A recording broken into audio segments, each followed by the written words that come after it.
Este es un mensaje del pastor John MacArthur, traducido y predicado en español para el mundo de habla hispana.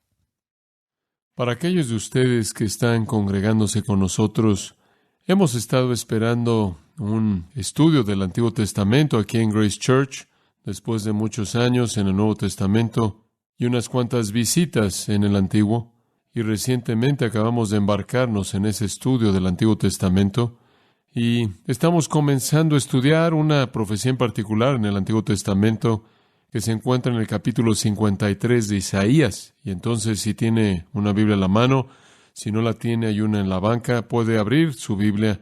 Alguien cerca de usted puede ayudarle a encontrar ese lugar en el capítulo 53 de Isaías. De hecho, la profecía en el capítulo 53 de Isaías comienza al final del capítulo 52. Si yo hiciera lo que quisiera, yo haría que comenzara el capítulo 53, 3 versículos antes, simplemente para incluir la profecía en una sección. Realmente comienza en el capítulo 52, en los versículos 13 al 15.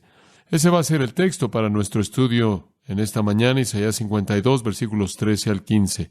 Permítame leérselos para empezar. He aquí que mi siervo será prosperado, será engrandecido y exaltado, y será puesto muy en alto. ¿Cómo se asombraron de ti muchos? De tal manera fue desfigurado de los hombres su parecer, y su hermosura más que la de los hijos de los hombres. Así asombrará él a muchas naciones. Los reyes cerrarán ante él la boca, porque verán lo que nunca les fue contado, y entenderán lo que jamás habían oído. Esto habla de Jesucristo, 700 años antes de que él naciera. Y también lo hace el capítulo 53, y también lo hace esta sección entera de Isaías, con muchos capítulos dirigidos a la persona del Mesías, quien fue ningún otro que el Señor Jesucristo. Para nosotros como cristianos, regresamos al Antiguo Testamento y vemos a Cristo por todos lados a lo largo del Antiguo Testamento, porque el Antiguo Testamento profetiza, promete, predice su venida. Él es el Salvador, el único Salvador que el mundo jamás conocerá, el único camino al cielo, el único Redentor. Entiendo que hay 20 o más religiones primordiales en el mundo. Hay unos 300 segmentos separados de esas 20 religiones. Además, hay formas de religión innumerables en términos de tribus, tradiciones y sectas. Y después hay millones de sistemas de creencias personales.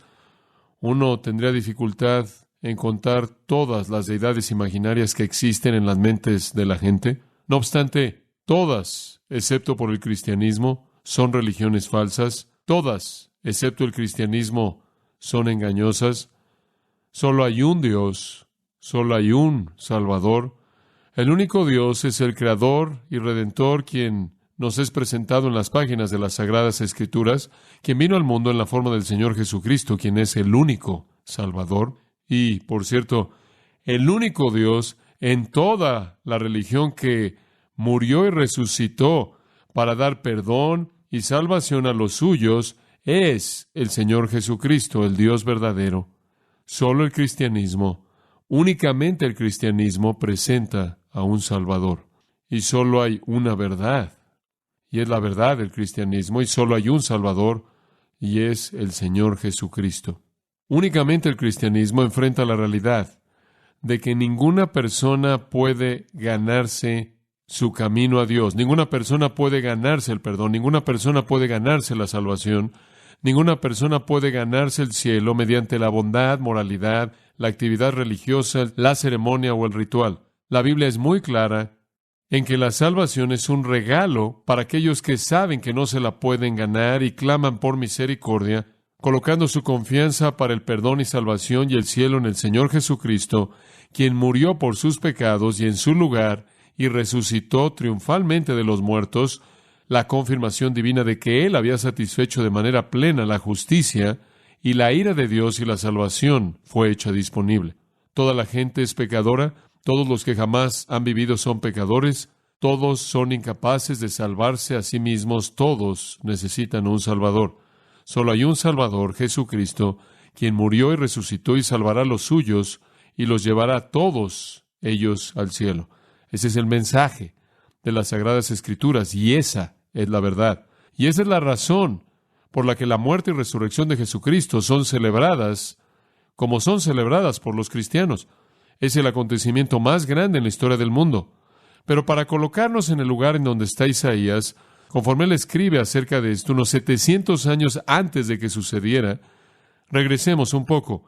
Regresemos al tiempo antes de que Jesús murió y antes de que resucitara de los muertos, y veamos si podemos entrar un poco a la mente del judío. Los judíos siempre habían esperado al Mesías, lo cual significa el ungido, la cual simplemente es una manera de identificarlo como el rey. Se les había prometido grandeza, se les había prometido prosperidad como una nación desde el principio, porque el padre de esa nación fue Abraham. Y Dios hizo un pacto con Abraham y se lo repitió a sus hijos, los patriarcas, y después lo repitió a lo largo de la historia de Israel, de que Dios un día salvaría esa nación, tanto temporal como espiritualmente, y traería gloria a esa nación y mediante esa nación al mundo. Dios bendeciría a esa pequeña nación Israel y los haría una bendición. Ellos esperaban que esa promesa fuera cumplida. La promesa fue hecha a David, de que el que vendría cumpliría todo esto y estaría en la línea de David, un hijo real, quien saldría de la descendencia de David, quien sería el rey, el ungido, el Mesías, quien cumpliría todas las promesas de gloria y bendición a Israel y mediante Israel. Estaban esperando a su rey. Él los libraría de sus enemigos, de sus circunstancias malas y de todo su sufrimiento. Él cumpliría todas las promesas de pacto del Antiguo Testamento de bendición y prosperidad, y la nación, influencia y paz y justicia a ellos y mediante ellos al mundo. Los judíos estaban esperando al rey venidero, toda generación. Inclusive usted podrá decir que toda familia de personas judías, desde que las promesas fueron dadas desde el principio a Abraham y a David y fueron reiteradas a los profetas a lo largo de su historia, todos estaban esperando la llegada del rey. Estaban esperando un rey como el rey que escogieron originalmente, Saúl, alguien grande y poderoso. Estaban esperando a alguien con poder militar, alguien que fuera un gobernante dominante, alguien que fuera triunfal, alguien que los librara de todas las cosas que odiaban, todas las cosas que resistían, todas las cosas que resentían, y los guiara a la gloria y mediante ellos trajera paz y justicia al mundo. Y ellos sabían qué esperar, porque el profeta dijo que el Mesías sería un hombre, que él sería la simiente de una mujer, él sería un hombre. Pero el salmista también dijo, David lo llamará Señor. Él será un hombre y sin embargo será Dios. ¿Cómo puede ser eso? Isaías les dio una pista cuando dijo, he aquí la Virgen concebirá y dará a luz un hijo. Entonces, un Dios hombre nacido de una virgen, sí, él será un hijo de Abraham. Esa es la razón por la que su genealogía está ahí. Él estará en la línea real de David. Él vendrá a través de la tribu de Judá. Él nacerá en la aldea de Belén. Ellos tenían algunos detalles mediante los cuales identificarían al Mesías. Entonces, durante siglos, ellos habían estado esperando.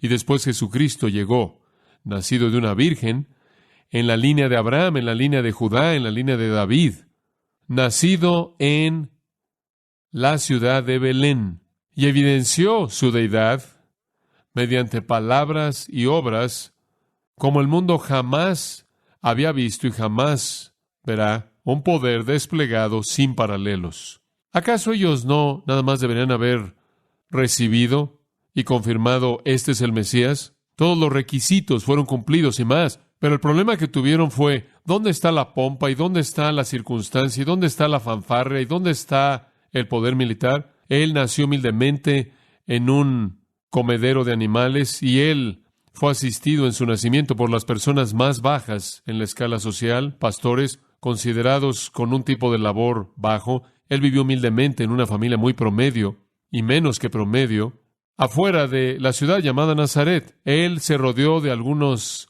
nadies muy humildes y los hizo sus mensajeros. Él no buscó posición, él no buscó educación, él no tuvo amigos, él no hizo amigos con la élite, él no congregó un ejército, él no presentó una estrategia para establecer su gobierno, pero él tuvo este poder que de manera inequívoca, innegable y visible, durante el tiempo de su ministerio, él expulsó la enfermedad de la tierra de Israel. Él tuvo poder sobre la enfermedad, demonios, muerte y la naturaleza.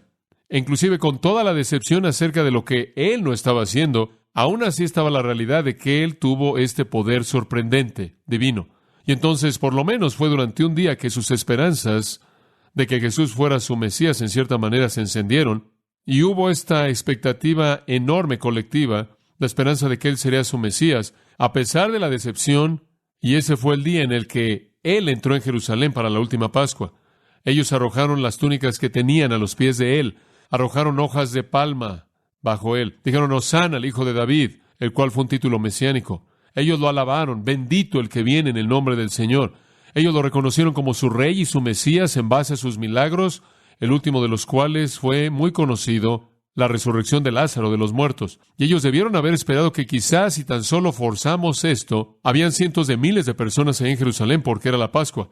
Y quizás ellos pensaron que si tan solo podemos presionar lo suficiente ahora, y todos estamos aquí, Él puede en cierta manera tomarnos como un ejército instantáneo y podemos echar a andar esto.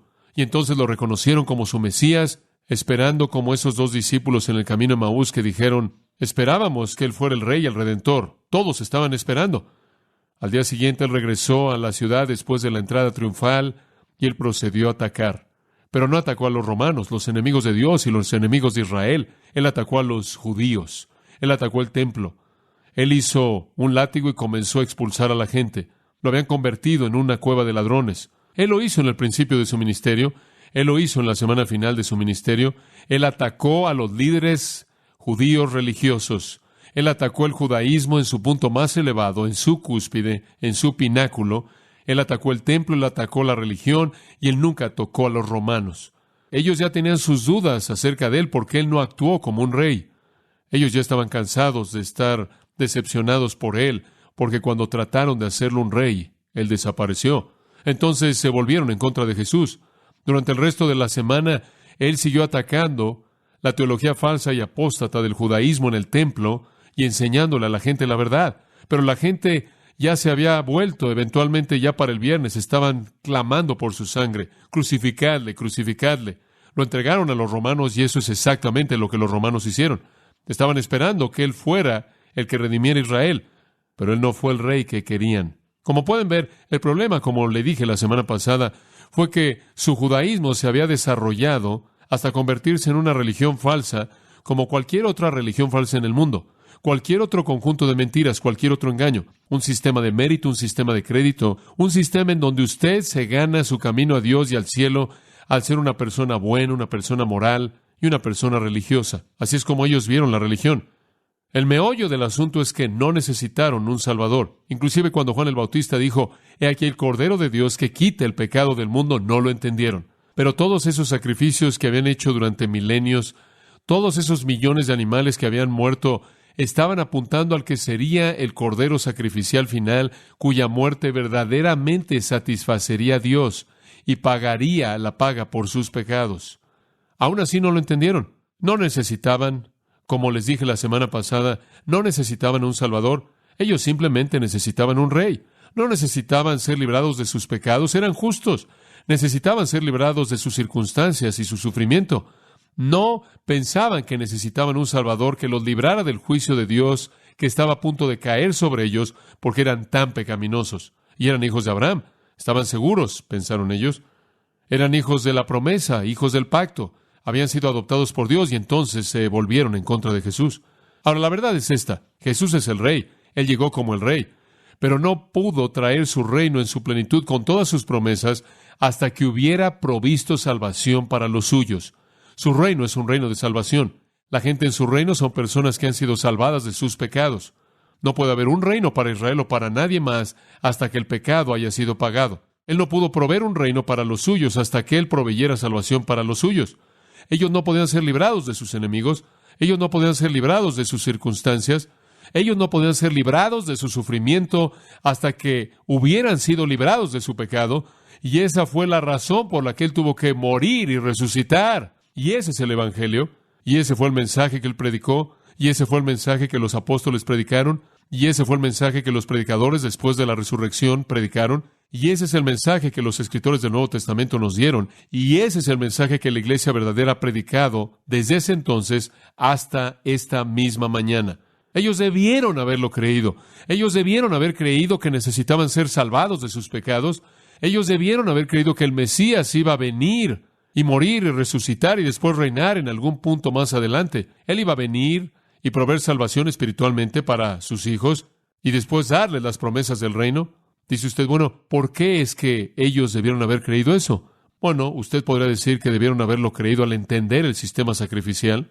Todos los animales que masacraron diariamente en el sacrificio de la mañana, el sacrificio de la tarde, todos los días de la expiación y todos los demás sacrificios. ¿A qué apuntaba todo eso? ¿Qué era lo que veía? Ellos debieron haber sabido. Y cuando Juan dijo, este es el Cordero de Dios, ellos debieron haber relacionado eso con el sistema bajo el que habían vivido y entender que Él venía para hacer el sacrificio final y aceptable al cual todos los demás apuntaron. Pero si ellos no pudieron haber hecho esa relación, debieron haber sabido lo que Isaías 52 y 53 decía. Entonces vayamos ahí, porque Jesús aparece en Isaías 52:13 al 53:12. Esto es acerca de mi siervo, el Mesías. Este es el cuarto capítulo del Mesías como el siervo de Jehová. Capítulo 42, 49 y 50. Isaías ya ha incluido características del Mesías venidero, quien es el Señor Jesucristo. Este es el cuarto de esos capítulos. Y realmente comienza, como dije, en el versículo 13 del 52. Ahora, simplemente para que usted sepa, el siervo de Jehová, el Mesías, no aparece de hecho aquí, ni habla en este capítulo. Pero como un escritor dijo, él espanta el poema, es acerca de él. Él no es el orador, pero es acerca de él. También, esta profecía maravillosa acerca del Mesías se divide en 5 categorías, 5 secciones. Y vamos a hablar de esto conforme avanzamos a lo largo de las 5 secciones. Cada una de ellas es de unos 3 versículos de largo. Se vuelven más profundas, de más peso e inclusive más largas conforme avanzamos. Es una presentación poderosa, acumulativa, del Mesías venidero. Otra cosa que debemos señalar acerca de esta sección de las Escrituras es que es triste. Tiene una especie de tono quebrantado de lloro. Es oscura y la oscuridad de la misma y el lloro presenta un trasfondo de oscuridad, a la luz del cual su luz brilla con mucha intensidad. Ahora, al llegar a los versículos 13 al 15, se nos va a presentar al Mesías, el Rey, y de esta manera al Señor Jesucristo en su carrera. Esta es una profecía sorprendente.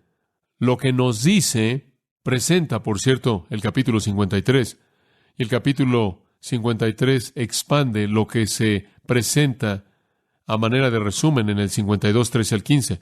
Pero lo que nos dice acerca del Mesías es que Él sufrirá y que Él será exaltado, que antes de su gloria vendrá su sufrimiento. Eso es lo que usted ve en los 3 versículos que le señalé al final del capítulo 52, sufrimiento y después gloria. Ellos debieron haber sabido eso, y después el sufrimiento y la gloria son presentados a detalle en el capítulo 53. De hecho, simplemente para darle una especie de panorama del capítulo 53, sabemos que es acerca de la muerte del siervo de Jehová, la muerte del Mesías.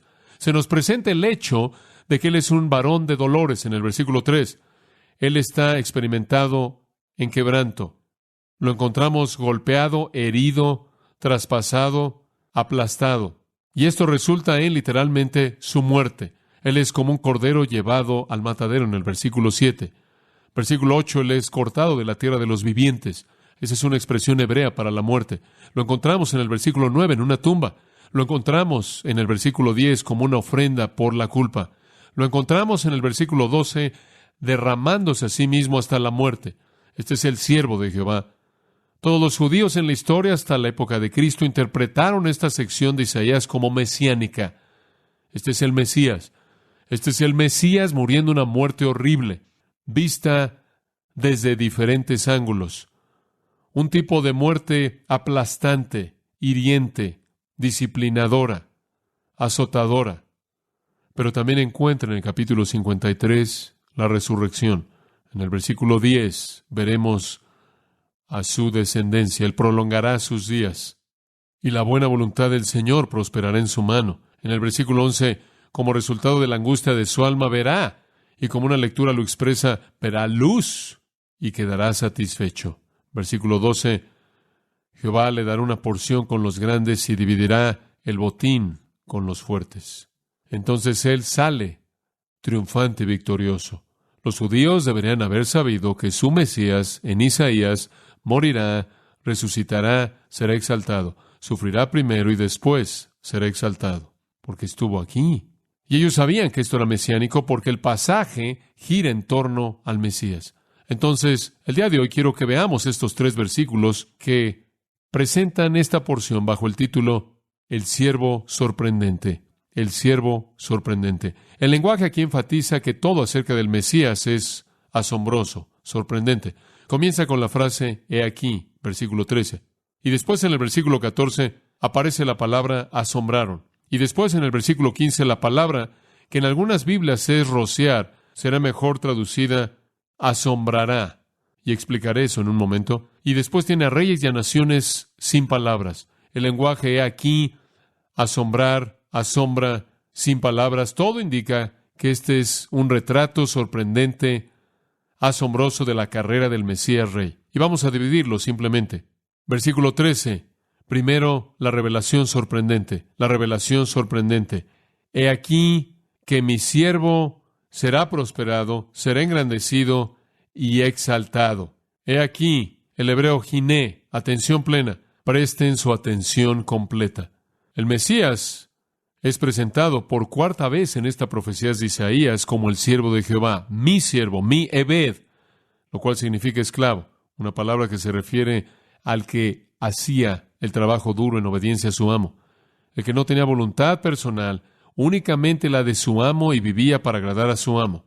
Dios identifica al Mesías como su esclavo obediente, sumiso. El siervo de Jehová, el esclavo de Jehová. Ese es un título mesiánico, el que viene a hacer la voluntad de Jehová.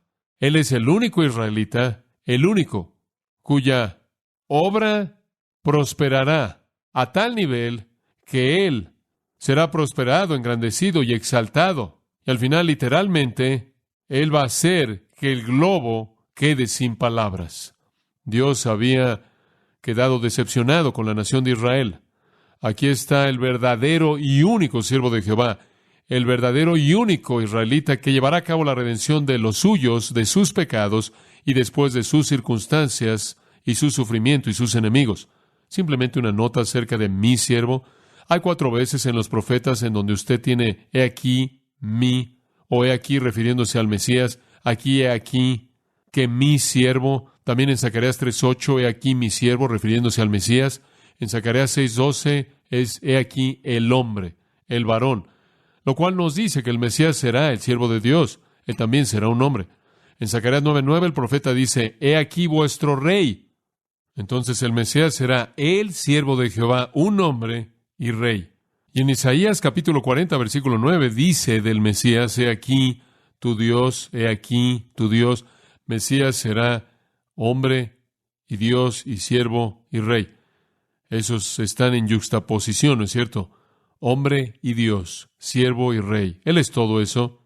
He aquí, véanlo. Y todos esos títulos poderosos, ese cuarteto de títulos, hombre, Dios, siervo, rey, se convierten en el tema de los 4 evangelios. Mateo lo presenta como rey, Marcos lo presenta como siervo, Lucas lo presenta como hombre, Juan lo presenta como Dios. Véanlo. Vean a mi siervo, aquel cuya comida es hacer la voluntad del que lo envió y terminar su obra. El que dijo, siempre hago las cosas que agradan a mi Padre. Mi siervo, dice él, será prosperado. Esta es la revelación. Será prosperado. No es una vida con buenas intenciones que terminó mal. Jesús no murió como algún tipo de mártir por una causa noble que no pudo cumplir. Mi siervo será prosperado. El hebreo, de hecho, literalmente es actuar inteligentemente, actuar sabiamente. Y en el lenguaje hebreo eso siempre significa que es medido por el éxito. No es como el lenguaje griego que tiene todo tipo de matices, pero cuando alguien dice que actúa sabiamente en el hebreo, lo que quiere decir es que son exitosos. Esa es la razón por la que ese mismo verbo que es traducido aquí, será prosperado, aparece en Josué 1:8 y es traducido de esta manera: harás prosperar tu camino. El éxito es el resultado del trabajo duro y estrategia sabia. Él actuará de manera inteligente. Él actuará de manera sabia. Él será prosperado. Él cumplirá mi trabajo. Él prosperará. Y por cierto, el verbo, de hecho, tiene la idea de manera incremental. Y este verbo nunca es aplicado a éxito en el que alguien cayó. Nunca se aplica a algún éxito sin esfuerzo o algún éxito que no es obtenido mediante sabiduría y acción cuidadosa. Él no fallará. Eso es lo que el profeta dijo, en cumplir la voluntad de Dios. Él hará aquello para lo que yo lo envié. Él hará aquello que yo determiné que hiciera. La evidencia de su éxito está en el mismo versículo. Será engrandecido y exaltado y será puesto muy en alto. Esa es una serie que no es redundante. Sé que usted lo lee y usted dice, alto, levantado, grandemente exaltado, se oye redundante. No lo es. Es alto, lo más alto. Dios lo va a hacer alto, después más alto y después lo más alto. Alto, creo yo, ve su resurrección, más alto ve su ascensión y lo más alto ve a su coronación. Él va a ser tan exitoso que Dios lo va a resucitar de los muertos, Dios lo va a llevar a la gloria y Dios lo va a colocar a su diestra. Filipenses 2, 9 al 11. Dios le va a dar el nombre que es sobre todo nombre, el nombre Señor. Y en ese nombre toda rodilla se doblará. Dios lo va a hacer el gobernante sobre todo en el universo. Él va a ser el rey del universo, como también la cabeza de la iglesia. La revelación sorprendente del siervo de Jehová es esta. Él vendrá, él tendrá éxito, él cumplirá el propósito de Dios mediante su gran esfuerzo, y Dios certificará eso al resucitarlo de los muertos, llevándolo a la gloria y sentándolo sobre su trono. Esa es una aparición sorprendente del Mesías. Es seguida por una humillación sorprendente. Esas grandes palabras en el versículo 13, entonces, de manera inmediata, se desvanecen en el lenguaje del versículo 14. Cómo se asombraron de ti muchos, de tal manera fue desfigurado de los hombres su parecer, y su hermosura más que la de los hijos de los hombres. Esto nos parece raro, porque el siguiente versículo habla de cómo las naciones y los reyes son callados por su gloria. ¿Qué está pasando aquí? Su carrera será exitosa, él será levantado, ascenderá y será coronado en gloria, pero el éxito prometido del siervo de Jehová a librar a los suyos incluye una humillación sorprendente. Versículo 14. ¿Cómo se asombraron de ti muchos? Y creo que eso está dirigido al Mesías, y entonces algunos añaden mi pueblo en letra inclinada. Eso no ayuda, porque él realmente le está hablando al Mesías, no a Israel. Así como muchos se asombraron de ti, y cambiando los pronombres de la segunda a la tercera persona, no es raro en el lenguaje profético en el Antiguo Testamento. ¿Cómo se asombraron de ti muchos? De tal manera fue desfigurado de los hombres su parecer, y su hermosura más que la de los hijos de los hombres. Muchos se van a asombrar de él, pero no por su exaltación. Muchos van a asombrarse por su humillación. Muchos, sí, muchos. La gente de Israel, básicamente, ellos son los únicos que vieron su humillación. La palabra asombraron, podríamos hablar de ella por tan solo un momento. De nuevo, el lenguaje hebreo deriva tanto del contexto. La palabra podría ser traducida abandonar, arrojar a una condición insensible, quedar petrificado, ser paralizado. Básicamente tiene la idea de que usted está tan conmovido que pierde el control. Esto que le va a suceder al Mesías es tan conmovedor, es casi paralizante. ¿Y qué es lo que causa este shock? Que cuando el Mesías viene, su apariencia fue desfigurada más que cualquier otro hombre, y su parecer más que el de los hijos de los hombres. Su parecer tiene que ver con su rostro, y su hermosura tiene que ver con su cuerpo. En rostro y cuerpo, él es desfigurado más que cualquier hombre, más que los hijos de los hombres. ¿Qué significa eso? Su rostro y su cuerpo serán desfigurados a tal grado y distorsionados a tal grado que literalmente en el hebreo estará lejos de los hombres o más allá de los hombres, fuera de la categoría de ser humano. Esta es una distorsión y una desfiguración que destruye toda apariencia humana. ¿De qué podría ser eso? Algunos pensaron que el Mesías sería feo, que él sería repulsivo, que cuando caminara sobre la tierra, que él estaría deformado de alguna manera. Eso no es lo que está diciendo. La verdad es que el Mesías fue Dios en carne humana. Él fue el ideal sin pecado de la creación humana, por lo tanto, él fue hermoso en todo sentido. Él fue el hombre más varonil y apuesto que jamás vivió, pero ese no es el punto. Esto ve a su crucifixión y a lo que llevó, en donde él fue tan desfigurado, tan mutilado, tan distorsionado, que ni siquiera se vio como humano. El Salmo 22 da algunos detalles de lo que iba a sucederle en la cruz, que inclusive habla de estas cosas. Soy derramado como agua, todos mis huesos han sido descoyuntados, mi corazón está como cera, está derretido dentro de mí, mi fortaleza está seca como una pieza de barro quebrantada, mi lengua se pega a mi paladar, me dejan en el polvo de la muerte, perros me han rodeado, compañía de hombres malos me han rodeado, perforan mis manos y mis pies, cuento todos mis huesos, me ven. Isaías ya dijo en el capítulo 50, versículos 5 y 6, que van a arrancarle la barba y que le van a escupir en el rostro. Todos sabemos lo que le pasó a Jesús. Entendemos que Él fue azotado, de manera brutal, casi hasta la muerte, mediante un látigo, de tal manera que su cuerpo fue una masa de heridas abiertas con la sangre saliendo. Entendemos que una corona de espinas fue colocada en su cabeza, con espinas más largas de 2 o 3 centímetros. La sangre corría por su rostro. Entendemos que el no dormir varias noches llevó a su crucifixión, al cansancio. Entendemos a partir de las Escrituras que Él fue golpeado en el rostro. Lo golpearon como si fuera un punching bag, como si fuera un costal de boxeo. Le escupieron. También tenemos que entender las expresiones que Él debió haber tenido en su rostro. El rostro desfigurado, torturado de el santo sufriendo.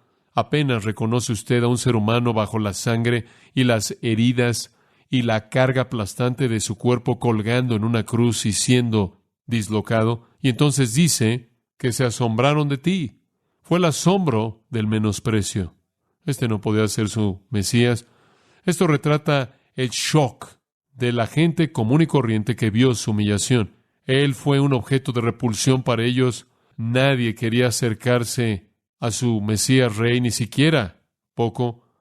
Su degradación es la más profunda posible, la más horrible, pero también lo será su exaltación. Hubieron muchos que vieron eso, muchos en Israel. Pero todo mundo verá su exaltación. Vamos de una revelación sorprendente a una humillación o mutilación sorprendente y después finalmente una exaltación sorprendente. Observe el versículo 15. Esto es importante. Así asombrará Él a muchas naciones. Los reyes cerrarán ante Él la boca, porque verán lo que nunca les fue contado y entenderán lo que jamás habían oído. Esto habla de su exaltación. La escena cambia con otro shock contundente. Fueron judíos comunes y corrientes que vivían en Israel, que se asombraron ante su apariencia desfigurada en la muerte. Ahora de pronto, el asombro le pertenece a naciones y reyes quienes literalmente quedan mudos, que quedan sin palabras cuando lo ven.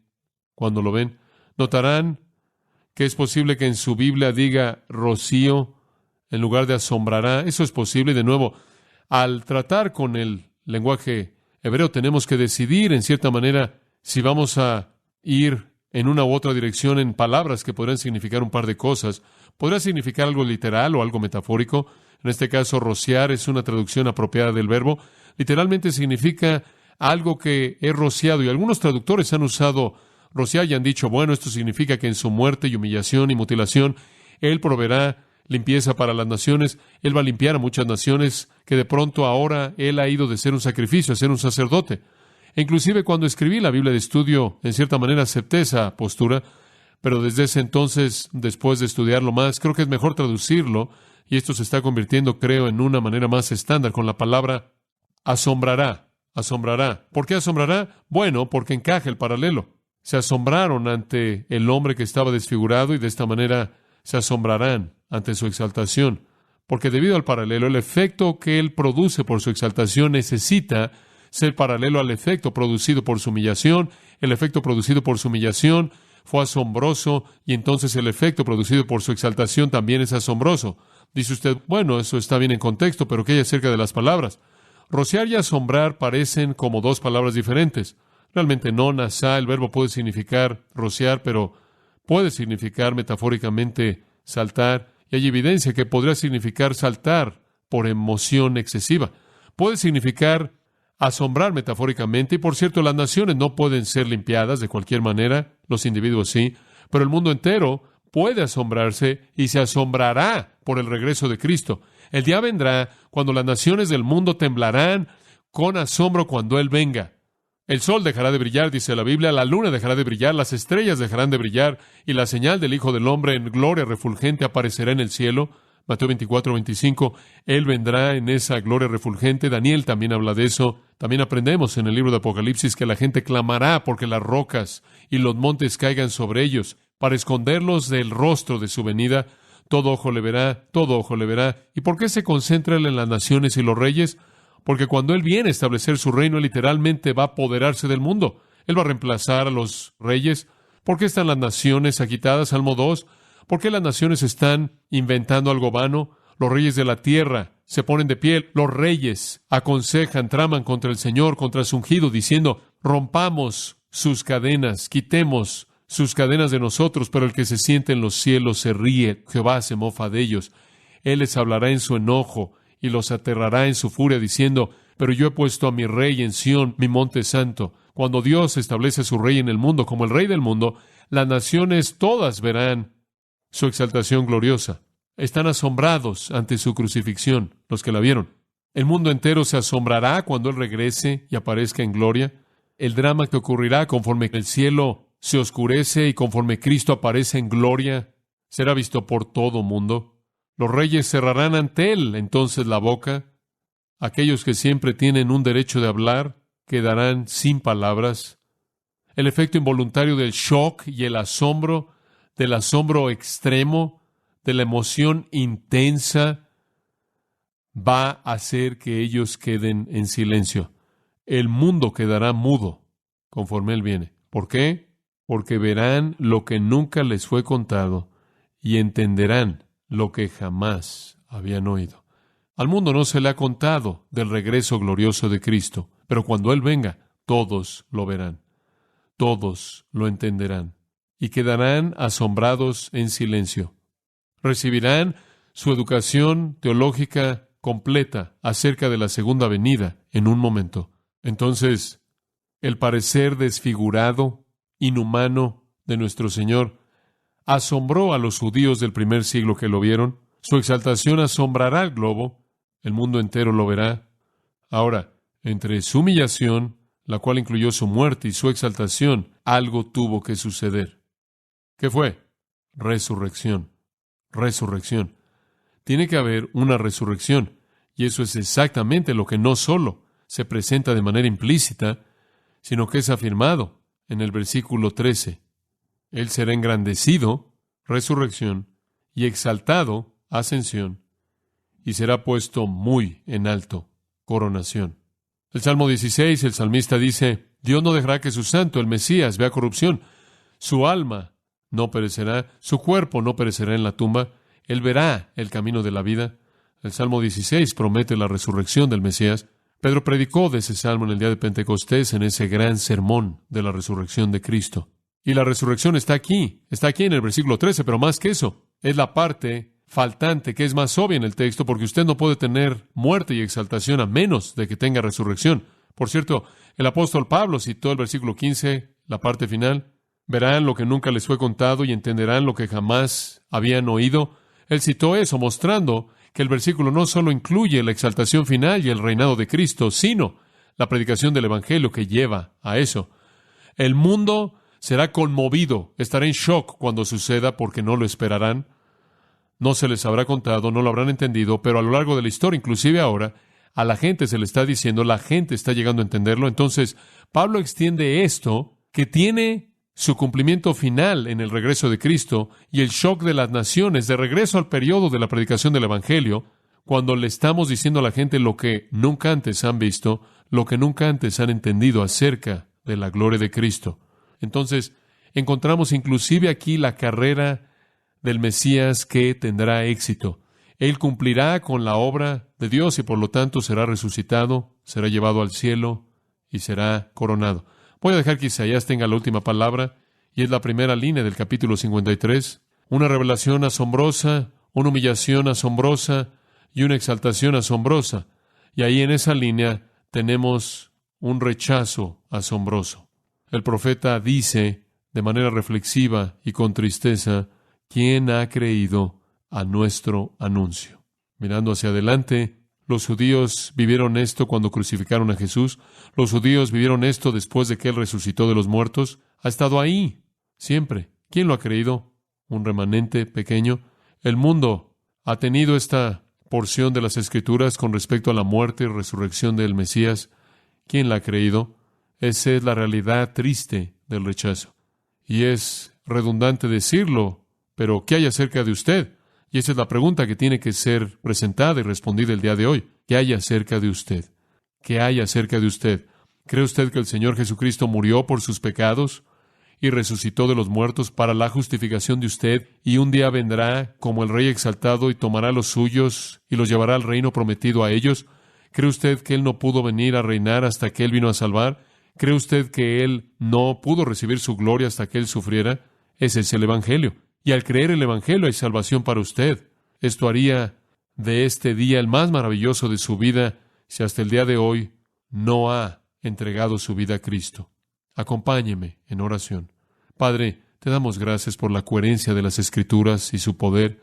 Gracias porque vive y exhala y está viva y es poderosa. Lleva a cabo una obra poderosa en nuestras almas de aliento, derramando la verdad en nuestras almas. Para aquellos que no conocen, que la puedan conocer. Para aquellos que la conocen, que puedan amarla aún más y proclamarla con mayor fidelidad. Nos regocijamos en el regalo de la vida eterna dada mediante la resurrección de nuestro Señor, y te damos gracias en su nombre maravilloso. Amén. Usted ha escuchado a John MacArthur, maestro bíblico de Gracia a Vosotros.